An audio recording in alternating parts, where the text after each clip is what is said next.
broadcasting studio. We believe digital.com, our own platform. And so it's critically important that in the African American community, we control the narrative.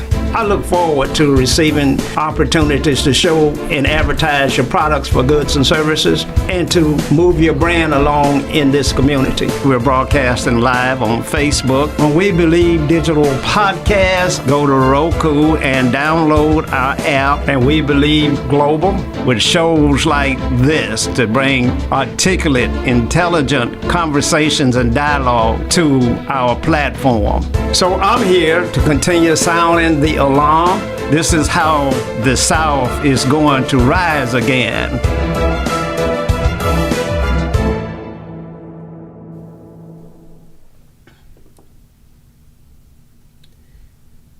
Good evening and welcome to Doc and Sock. We're broadcasting live right here from Jackson, Mississippi in the We Believe Digital Broadcasting Studios, owned and operated by African Americans in Mississippi. You know, Mississippi produces more talent than any other state. Now, I measure that based upon the fact that the talent in Mississippi has a harder time evolving than any other place. And so when you can become a successful person in Mississippi, you probably would have been governor in Texas or in Seattle. And so we are so proud of our accomplishments here and that we are able to broadcast live in our very own studio all over the world. We've been seen in over 139 countries. Now, if you're watching us on Facebook, we want you to share this program with your friends and family. If you're watching us on YouTube, go on and subscribe to the program. We need your help there. If you're watching us on our very own platform, WeBelieveDigital.com, you'll notice that we're a little bit different. We're not a page, we are a platform.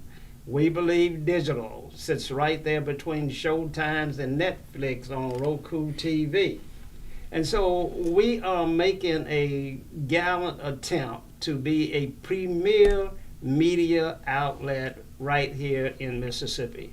Now, we don't just focus on Mississippi, we focus upon issues that are impacting and affecting Americans all across the world, with emphasis on the contributions and the suffering that black folk are experiencing. Now, why do we do that? Because that's the story that is not being told in mainstream America. Most of the time when we see the news, it parades black folks as criminals and some kind of lazy, shiftless person that just committed a crime. And we see that night after night and day after day. It's as if no one commits crimes in Mississippi but black people. We very seldom see white folk on TV having committed a crime. And normally when we do, it's some really atrocious stuff like sex offenders and things of that nature and mass school shootings and stuff of that nature. But for the most part, the news is all about black folk. We provide the entertainment on Saturdays and Sundays with the football games, and we provide the entertainment as the 6 and 10 o'clock news when you watch us being paraded through the camera. So here at We Believe Digital, we want to balance that out. We can't let others tell our stories. So we're going to archive and store our history here in perpetuity so that our grandchildren and great-grandchildren can go back one day and reflect upon this program and see exactly how far they have come from where we are. Now, when I look back as where we have come from where my ancestors were, I'm in fact very disappointed. You see, because today we have less food in the storage bin than we had 10 years ago.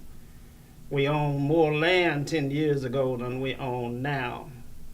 We had a better economy than we have now. So I see a continuous slide in the African American community, and we're going to talk about why that is. And we're also going to talk about the solutions and those that are responsible for it. Well, we're going to begin this program, as always, by introducing our co-host, the Dr. Eldridge Henderson, a man who needs no introduction, a man that is renowned and sought after throughout this entire country as one of the great speakers and orators in this land. If you really want the hard, cold facts, if you can stand the truth, many of you can't handle the truth, but if you can handle the truth, Dr. Eldridge Henderson is the guy that you want to come speak at your churches and community organizations and schools and programs and places where you're really seeking the truth. The truth can be very, very devastating. Dr. Henderson, it's always good to see you, sir. How have you been? Well, been fine, sir. I've been doing well, and I'm still here in Mississippi, the state I love, and I've been thinking about something that's real, real good. What is that? Staying here forever. You know, I had an opportunity to move to another country a few years ago, and I wouldn't even take advantage of it. I was going to be a dual citizen in another country. Not going to mention the name. And I turned it down. You turned it down. To stay here in Mississippi. You love Mississippi. That's right. Why do you remind me of a battered woman? She says, I know my husband loves me because he beats me so good. Now, you have experienced some beatings in Mississippi, but yet you love it. That's right. See, beatings are good for you if you don't give up. And that's why these women stay with these men that treat them like a dog, that beat them and cuss them out. They know if they stay with that boy long enough, he is going to get better and better, because black women forgive very easily. And that's why I live here in this state. That's why I'm going to stay here, because we're going to get better and better. The more whippings we get, the better we are going to be in certain areas where we're in the majority. You do recall the episode of Hot Grits and Al Green. I guarantee you. I do remember that. And so there's a song out there that says there's a thin line between love and hate. But look what happened to him. When he got those grits put on him, shortly thereafter, he started preaching.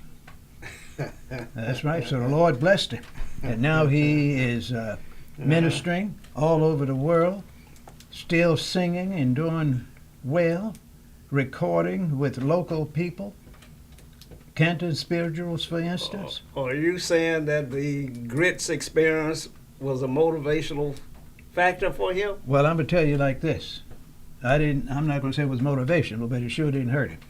He turned out to be an extra good man. He was already good, but now he's extra good.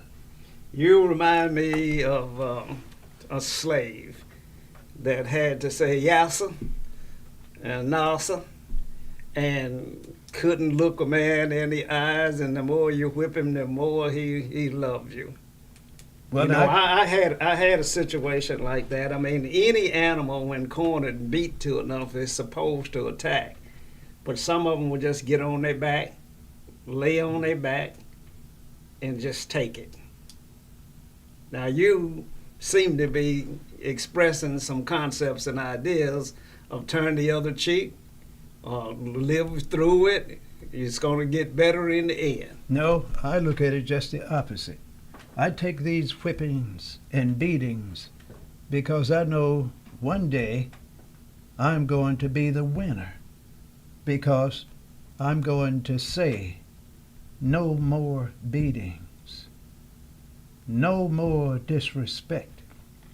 I heard a guy named Larry Elder, I believe, say something similar.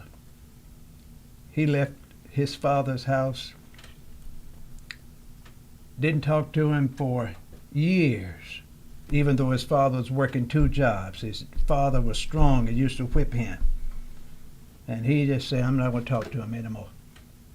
For about 15 years, even though they were in the same house.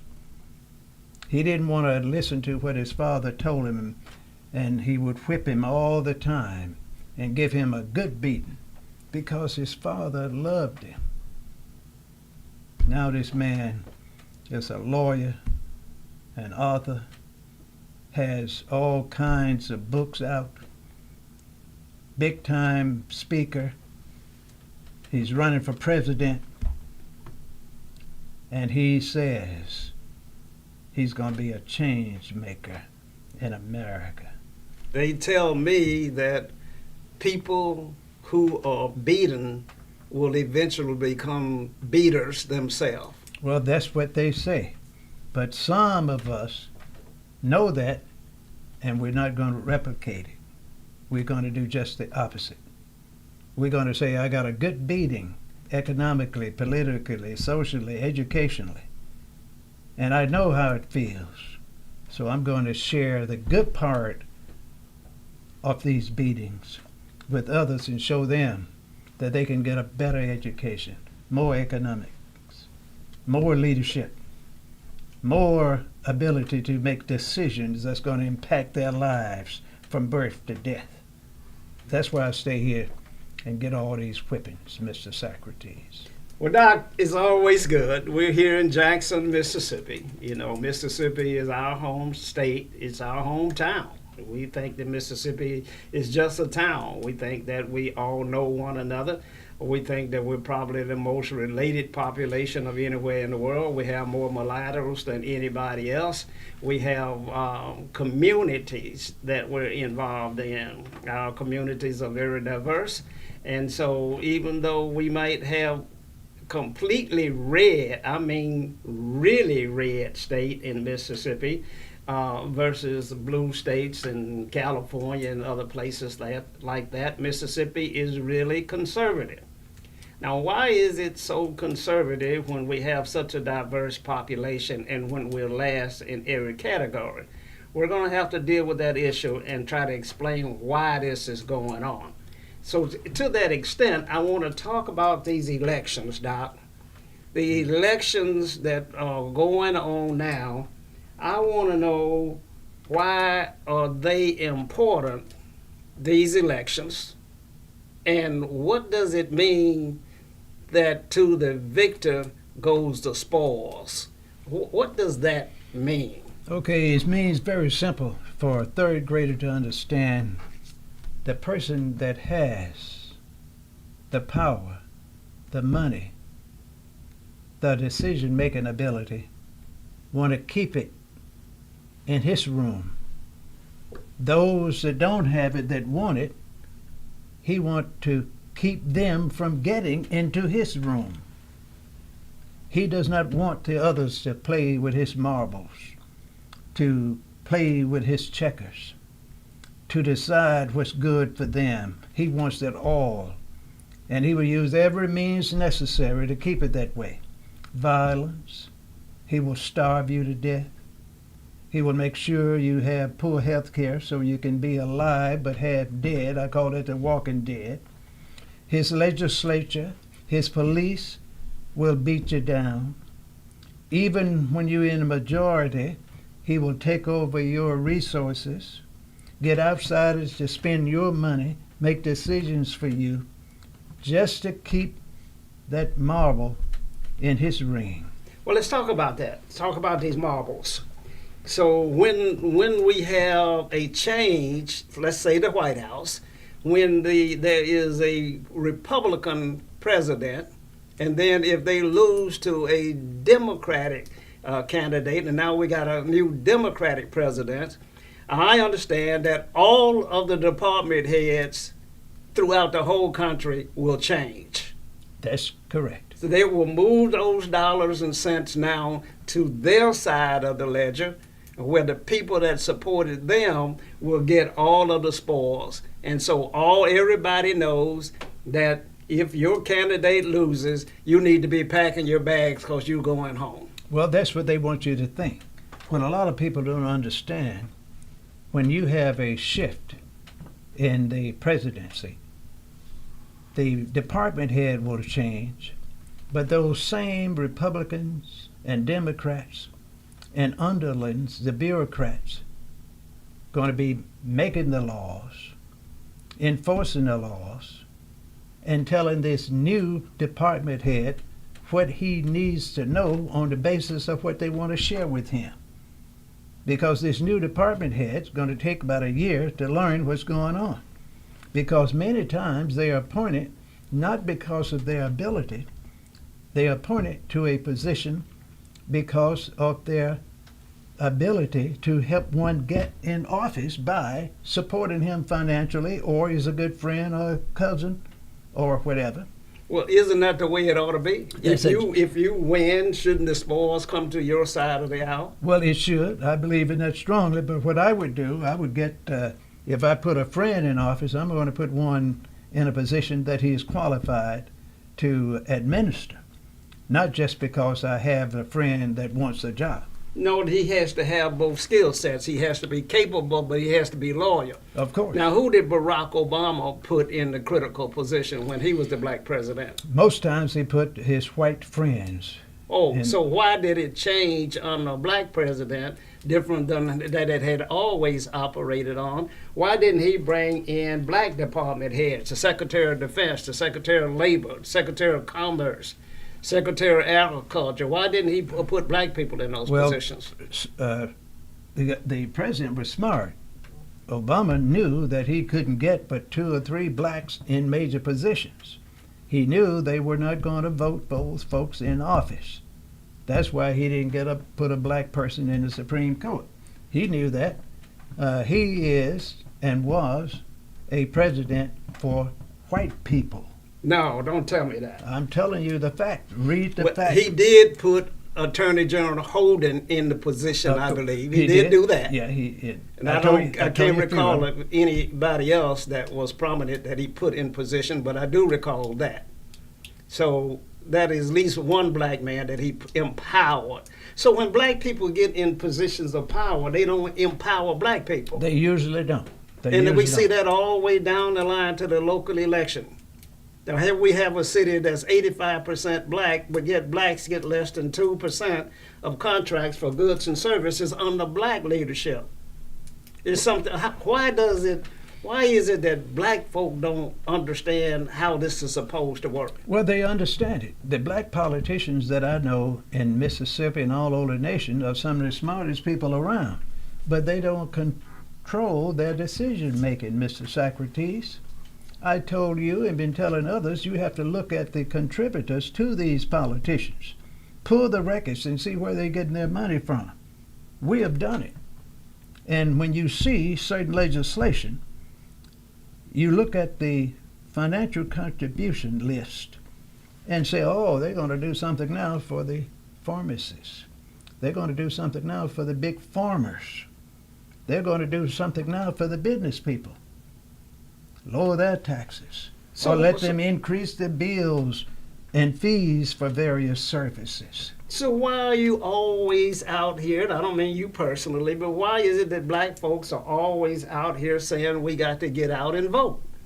If, in fact, when we get out and vote, nothing changes, economically we get poor and a smaller piece of the pie than we were getting before, then why is it the strategy that says get out and vote? Or is that strategy just designed to keep certain people in a payroll? Well, that's exactly it. Black people don't vote as often as they used to. We have fewer and fewer black people voting on local and state elections than we did 15 or 20 years ago. People were very interested in voting 15 and 20 and 30 years ago. Right after the Civil Rights Movement, they were voting by the thousands. But they didn't see any significant changes. But finally, black people got in office, and there were no significant changes that you can see from what was going on 15 or 20 years ago, other than it's worse now. The infrastructure is older, has not been maintained. The black politicians don't have the resources to maintain them. The tax base is not there. And they don't come up with the leadership strategies and designs that's necessary to find additional sources from other places. Well, you're saying that black leadership is being challenged and that under black leadership, fewer and fewer black people are voting, which is some kind of a passive aggressive position they're taking, that we got to get a handle on this because things are changing. Black people are not voting. Black people are not going to church as much as they are. Black people are not staying married the way they once did. So this whole societal thing is changing right in front of our eyes, becoming something new and different than we have seen before. And I predict that that is going to create a whole new dynamics in how we all get along with one another. It most certainly is. And I've been telling people this for many years. The economic, political, and social position of black people in the world is going to get worse today. It's going to be worse than 15 or 20 years in the past. I don't think we can take much more from getting worse. Whether we can take it or not, we're going to take it. A lot of you all used to think one wouldn't be in slavery for 450 years. Black folks took it. They got out of slavery, but only had peace from 1868 to 1877. Then went right back in slavery. So throughout the history of black people in America, we have had only 7 or 8 years of semi-democracy. Even when the blacks were governors and Department of Education heads and sheriffs in the South during the so-called Reconstruction, there was so much hardship and scare tactics being perpetuated by the Southerners to gain those positions back until the black people still couldn't do anything. They were figureheads. You know, we had lieutenant governors, we had black senators, hundreds of black members in the state legislatures in all the southern states, the former southern states. But before they could sneeze good, somebody was getting ready to run them out of office, threaten to kill them, burn their house down, and those that were not afraid of that, they would bribe the others. And those few that they couldn't bribe, they would go and degrade the others and in the newspapers and talk about how stupid they were, and they are sitting up in the legislature eating watermelon and chicken feet. Doc, now, I've seen those pictures in the books. We don't want leaders that are eating watermelon and chicken feet. That is not what we need today. We're up against a hard break here for a commercial, but when we come back, we're going to deal with this philosophy because we got to get to the real root of the problem. We got to understand the difference between the Republican philosophy and the Democratic philosophy and the black philosophy, if there is one. And if there isn't one, we got to craft one. And so we're going to spend some time talking about that. And we're going to talk about these independents that are out here. We don't know who they are and what they stand for and what they believe, but they seem to be growing in numbers. If you look at the elections in New Hampshire and Iowa, this group of independents is a hidden factor that we got to try to unveil and know what they stand for and what they believe. Now we're going to a commercial break. Stay tuned, and we'll be right back.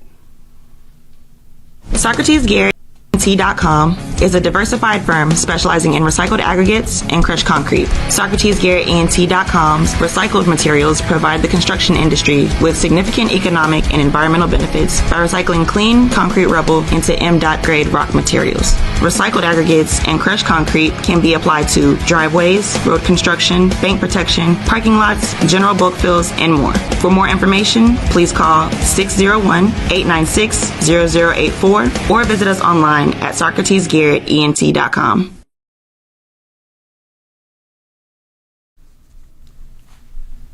We're back. So let's get right back into our program. Just a quick little house cleaning. If you're watching us on Facebook, then share this program with your friends and family, send us stars, join our fan club. If you're watching us on YouTube, go on and subscribe. If you're watching us on WeBelieveDigital.com, you know that we're a platform. Scroll down. Listen to We Believe Radio live all over the world, 24 hours a day. see our playlist of all of the archives that we have here. In our community, we now have playlists over 1,000 videos, 1.5 at last count, that we have in our archive. This is rich history. This is history that we're going to go back and take a look at and rethink and analyze it to see exactly where we're going wrong and what are we doing right in our community. We Believe Digital. That's a name that you got to get used to, because we're the keepers of the knowledge here in the digital space. The Mississippi Link newspaper is the keepers of the knowledge in the print space. And both of them are housed right here in this building. Think about that. Print is here. Digital broadcast station is here. The internet radio station is here. Social media management is here. This is where you got to be. This is where the action is. This is where you want to become a part of our team. Call us at 800-492-5186. Join this broadcast. We want to remote you in. We're looking at your comments out there. Some of you are upset, and you should be upset. Some of you think that we're a little too soft, and we need to hear from you. Dr. Henderson and I want to ask the tough questions that you want asked, and we want to get answers from black leaders in particular, because if we can't clean our own house, if we can't police our own people, then we don't have a chance to take on a greater group, a more powerful and influential group, until we learn how to clean our own house. What I mean by clean our own house: make the spoils go to black people. There's nothing wrong with that. White people expect you to take care of your own. They laugh when you don't. See, that's the difference, and I'm going to ask Doc about this in just a minute.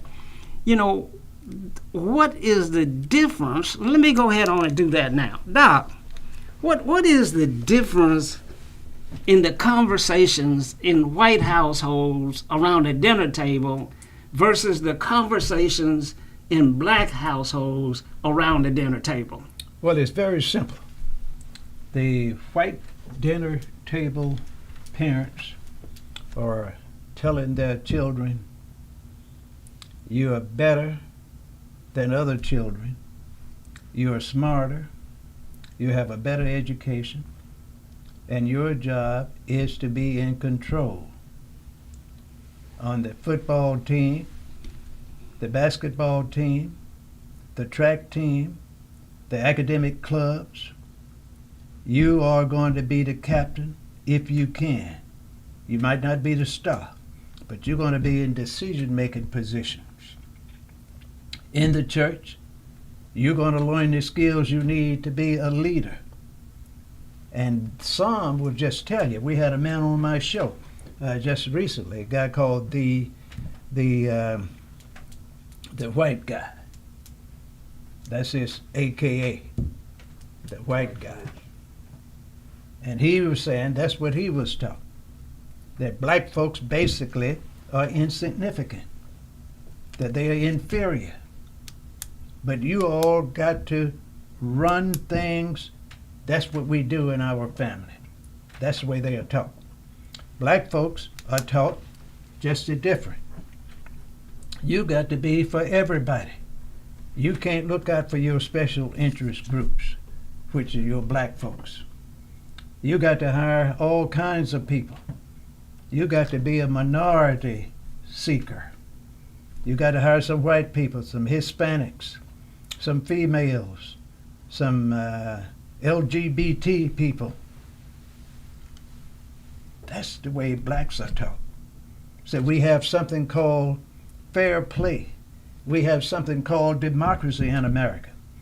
And politically, religiously, and economically, I have never seen fair play in politics, in religion, and economic development for black folks. But we teach it to our children. At least I don't, but a lot of them do. So we just can't have it the way it used to be, where somebody controlled everything, controlled our destiny from birth to death. I teach that if you want to keep things going in your favor, you have to consolidate your resources and control everything you can from birth to death in economics, politics, education and training, leadership, and religion. Now, Doc, around this dinner table, white folk are teaching their children to be productive citizens and be in charge, in control of everything that they're involved in. That's because they are expected to be that, because they are in fact superior in their minds to all other ethnic groups. And on top of that, they are telling their children, we are number one. And they don't want them to find the truth, which is that they are not. They are a bunch of racists. They discriminate against people institutionally. We've had systemic racism throughout the history of America. Killing, lynching, and all kinds of things. They don't want their children to know that. If their children would know that his granddaddy or his father or his uncle were members of the Klan, and they burned down churches all over Jackson, Canton, Arkansas, and Alabama, that they used to go and hang people on Sundays after church, and they would have special trains and stagecoaches and wagons leaving church, people dressed up to go to a hanging. Whole family. Cut the man's toes off, fingers off, take pictures of him and put them on photos and send them to their friends in other cities. They don't want their kids to know that. They want them to say, you are superior. And that's why they're having this controversy about teaching black history and the so-called critical race theory. Well, I don't know if I want to teach black history from the standpoint that the universally accepted in terms of what black achievement has been made and how blacks did this and that. I am of the opinion that it's time to get a new philosophy. We have to emulate successful models. That's exactly right. We have to, if we see something that's working for the Jews, if they have a financial system in place and we understand what that is and we're seeing it, then we have to emulate that success. And it's easy to do, Mr. Socrates. Well, it must not be easy to do when Indians come in our community and they own all of the convenience stores. The blacks don't own not a gas station, not a convenience station. There's not one black-owned. There's maybe one black-owned restaurant in Jackson, Mississippi, 180,000 people, and we can't find a black-owned restaurant. What is? Well, so we're not emulating anybody. Sir, it's because your folks taught that from 1965 up until about 10 or 15 years ago. It's called integration. I told you many times, black folks believe in integration. They don't believe in self-preservation. Just told you that. Been telling people this for years. They want to be loved and accepted by the people that got them in the position they are in now. Well, that's true. They want that too. But Doc, there's another thing, part of this deal. This guy went to Howard University, and black guy, and he stayed up studying all night, and they asked him, he said, why are you studying all night? He said, because the lights at Harvard are still on. That means they studying over there. That's right. And that means I got to study here at Howard. I got to study longer than they do. I got to get up. If the white boy is getting up at 8, I got to get up at 7. If the white boy is going resting at 10, I got to work till 11. What's happening to that ethic that we need to put in place to make our people be unapologetically black, and that the victor, the spoils, are going to the victors? Well, we can't stay away from consumerism. We can't stay away from what I call that economic negative, where we spend all our money on things we don't need. The young black person, I hate to say it, that's in college these days, you know, I interact with them all the time and been doing it for the last 15 years.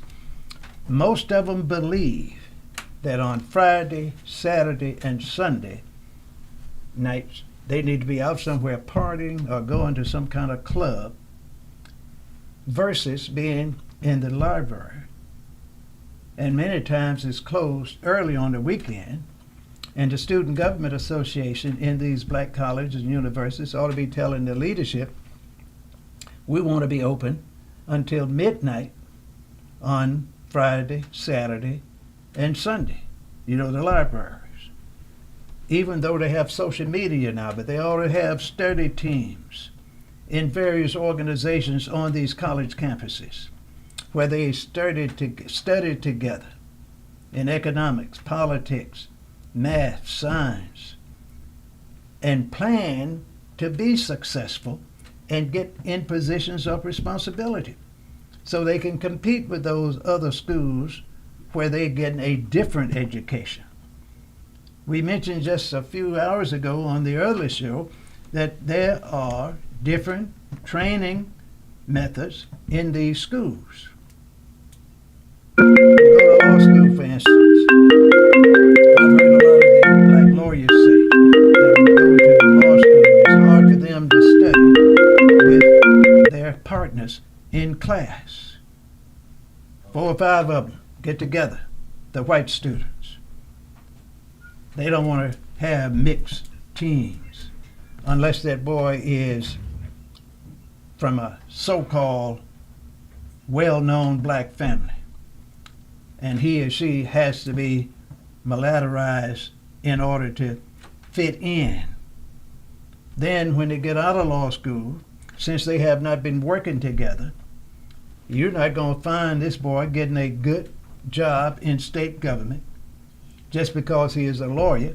He's going to have to go in private practice, because if his friend was an A student, a black friend, he or she might get that job at that big white firm, but the other's got to be on their own and see if they can get a job with another black company before they start theirs as a private litigator, where you're in private practice out of law school. And that's why the lawyers, a lot of them, and I know a lot of them, not making $30,000 a year. So they're selling insurance, real estate, and doing all kind of things because of inequities that they face in law school. Same thing in medical school. But still, they survive and thrive. Now, Doc. It just takes longer. Now, Doc, we're going to have to beat it in our people's head. We got to work harder. Got to work harder. We gotta get away from this lazy, shiftless, I don't care attitude. We got to get away from it. We got to get right back to the way my granddaddy raised his boys. My granddaddy had 5 boys. They all ran away from home at 16. They're 16 years old. They ran away from home because they couldn't take the pressure that he was putting down on them, because he was making them work all day long, 6 days a week. You get half a day off on Sunday, and you back in that field working. But they were landowners, and they had cattle, and they had horses, and they had cotton, and they had corn, and they had cane. But he was driving them. We got to start driving our folk. Now, let me just tell you this. I see new folk coming in our community all the time. I have a gentleman that just came in our community not long ago, a European, a white brother, that he is working harder than anybody I've ever seen. I get so jealous. I get jealous because I'm older now and I can't keep up with him at that pace. But my heart says that I'm supposed to be his leader. I'm supposed to be out front. I had a sign on my door when I was a manager for Xerox, said that I must hurry, for there they go, and I am their leader. I have to be out front. We got to start pushing that mentality and that philosophy into black folk, into black churches, in everywhere that we teach, along with your concept. If we don't, we're going to lose this thing. I guarantee you, and it's going to be soon too. Now, Doc, what with technology like it is and AI like it is on us now, what is going to happen to Pookie? Well, Pookie, sir, is going to be in a bad shape. I just hate to say it again. Pookie is going to be in a relocation camp somewhere. They're not going to call it that, but he's going to be in a inner city ghetto or rural ghetto or an urban ghetto, which means he's going to be where the white folks left and where they don't want to be until they get in position to take it and rehab it and push them further away. Since this is going to happen and is happening, black folks got to pool the resources, train their own leaders, select the ones that's sharp enough to get into these areas of activity that I mentioned, politics, religion, and industry. That's the only way to survive. And then find new voters. Only about 1/3 of the black people actually vote in America. Engineer, we have a call coming in. Yes, we do. I don't see the speakers.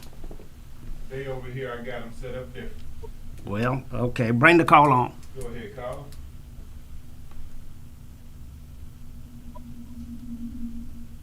See, can you hear him? No. Caller, are you there?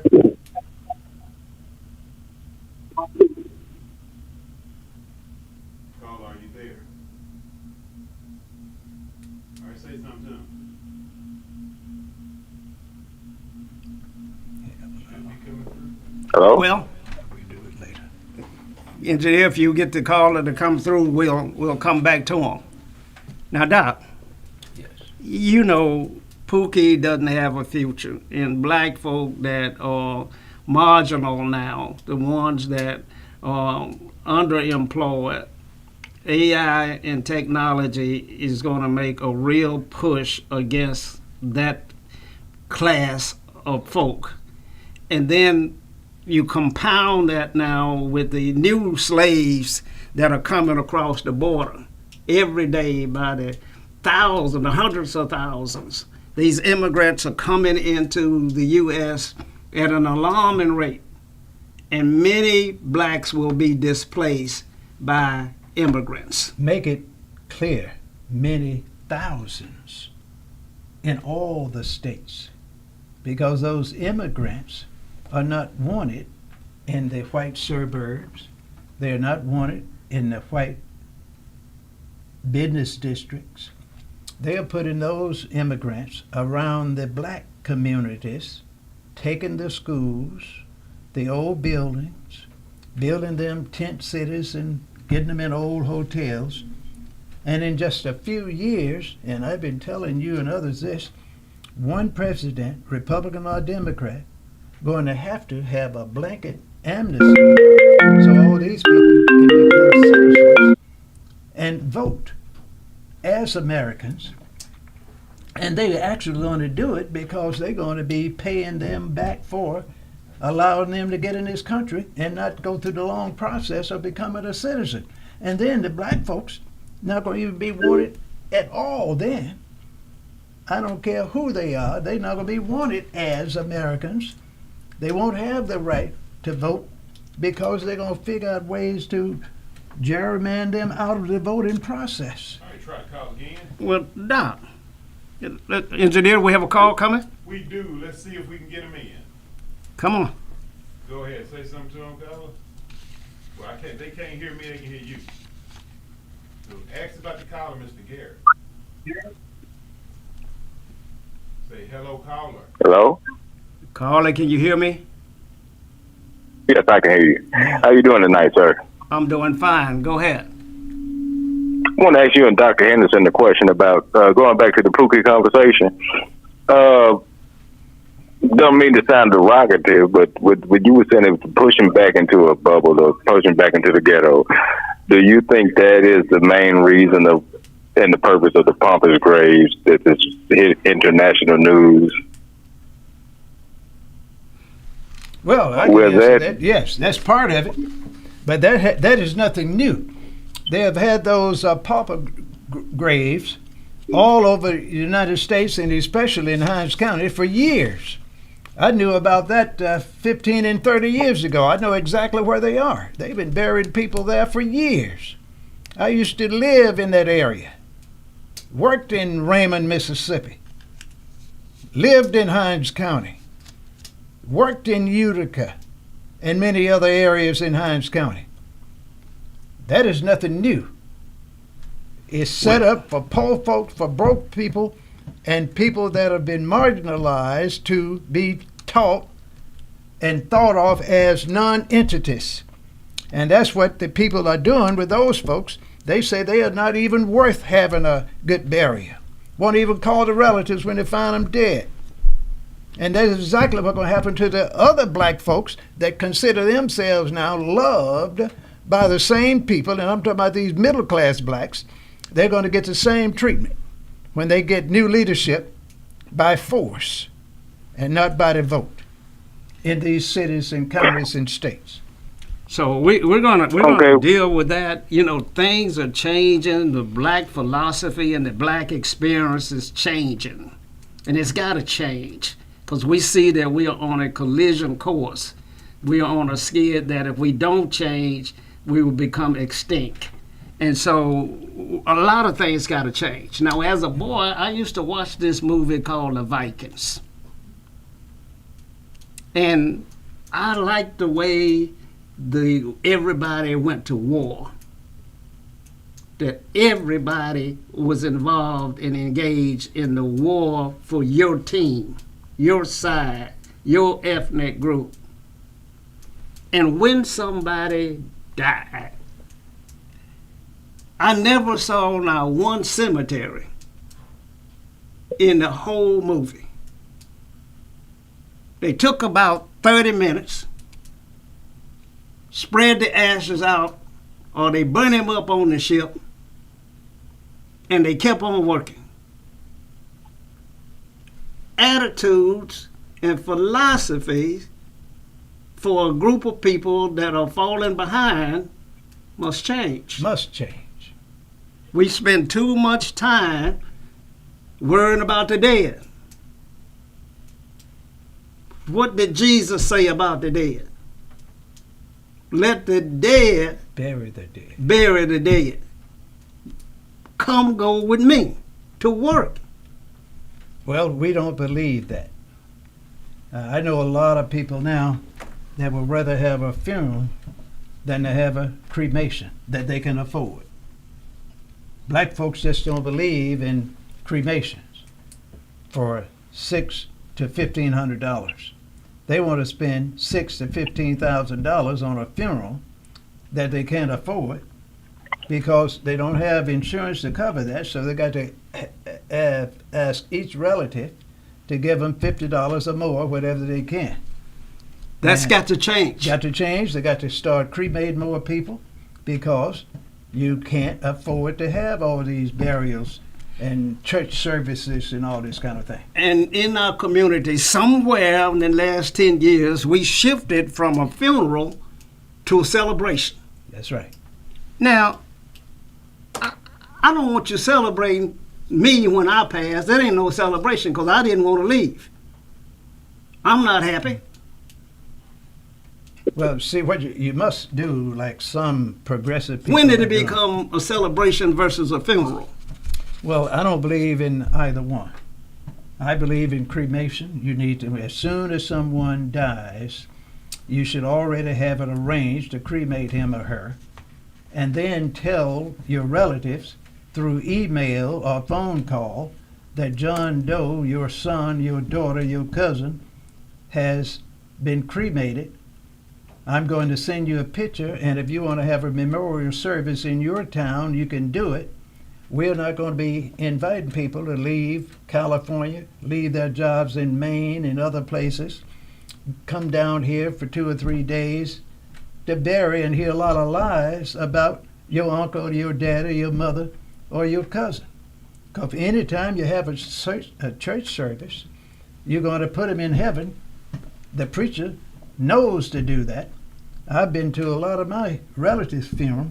Some of them were totally worthless as far as being good citizens, being good fathers, being good mothers, being good uncles, and they were put in heaven by the preacher. Have you ever been to a black funeral where the preacher said, this man is going to hell? I haven't. I've heard of a few instances, but I've never been to one that said it. But you let me preach one, since I am a minister. If I preach one and they have that Hellcat laying up in there, I'm going to tell the people that I will be talking 5 minutes. I don't have anything to say, but this person is a Hellcat Now he's dead, and he's going to hell. Well, I tell you, Doc, And then I raised my hand and called the barrier the funeral home people. and you're going to call the security Oh yeah, as definitely. well. I'm gonna have security sitting there with me. Yeah, you- looking like a preacher with his black coat on. I'm gonna have two security people there. Doc, we're running out of time. You know, we're having a lively discussion, but there's some serious stuff being discussed about what's got to happen in the African American community. We must change.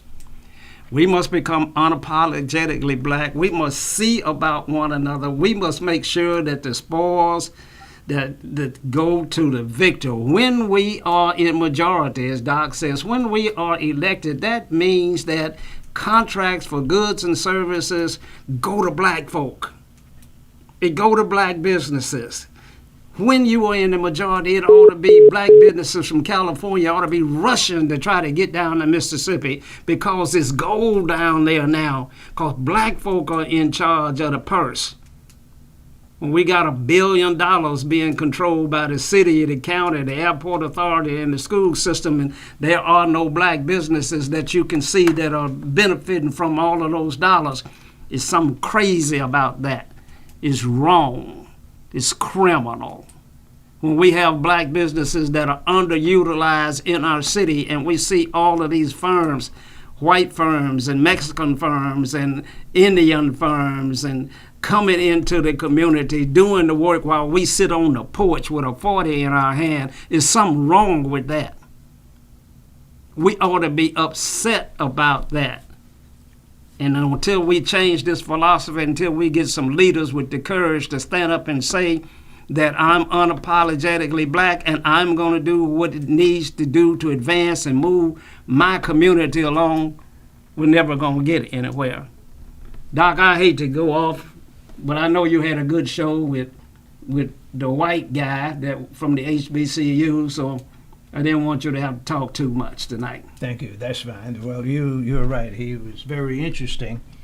And you know, some of the black colleges are afraid to have him to come on campus and talk about black history. They are afraid. I'm not going to call any names. He has to go and beg through all kinds of representatives to get an audience at these black colleges, universities. He has to get approval from beyond the president of that respective college, especially in the public colleges and universities. You heard me say beyond the college president? I did. That means who? Which we're not going to say. The invisible hand. That's exactly what I've been telling you for years. Black folks got to have that invisible hand. We are going to have to be in positions to say yes or no to things in the communities that we're in the majority. And if we don't have someone to do it, our situation is going to get worse and worse and worse. We're not worried about it, but I'm worried about those that's 65 and younger. Doc, we're running out of time, but we'll be back here tomorrow, and we're going to talk about President Trump and his hold on the Republican Party and his hold on the white community at large. We need to understand what message is being sent here by a president, a candidate that is in trial, that's being convicted of all kinds of crazy stuff, had an insurrection, but yet he's the most popular guy in America. We need to understand what's going on here so that we can prepare for what's coming our way. There are some difficult days ahead. But tomorrow night, we're going to get right off into it, and we're not going to lighten up. Doc, what's your parting comments? Well, it's very simple. I just want the folks to tune in tomorrow from 8 until 9. Log into WeBelieveDigital.com and hear the real news with solutions. And if you want to hear something different, call us at 601-201-1957. We'll come to your church, school, community organization, or family reunion and tell you how to put a plan together where you can start changing your life in 30, 60, or 90 days. We're not going to talk about that on the radio or the TV too much because we don't give all our plans away. We don't do that. It's been a good show.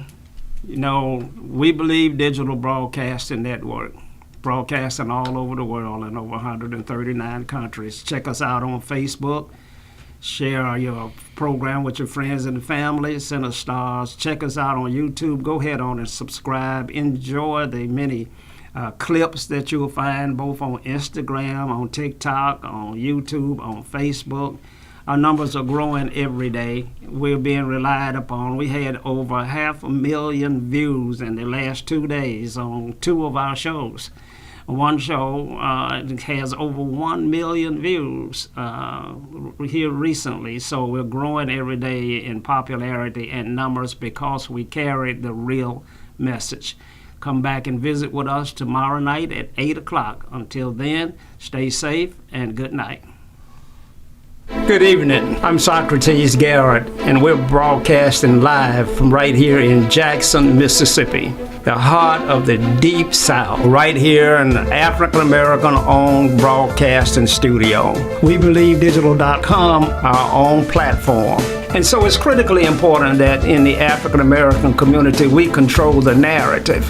I look forward to receiving opportunities to show and advertise your products for goods and services and to move your brand along in this community. We're broadcasting live on Facebook. When We Believe Digital Podcast, go to Roku and download our app, and We Believe Global, with shows like this to bring articulate, intelligent conversations and dialogue to our platform. So I'm here to continue sounding the alarm. This is how the South is going to rise again.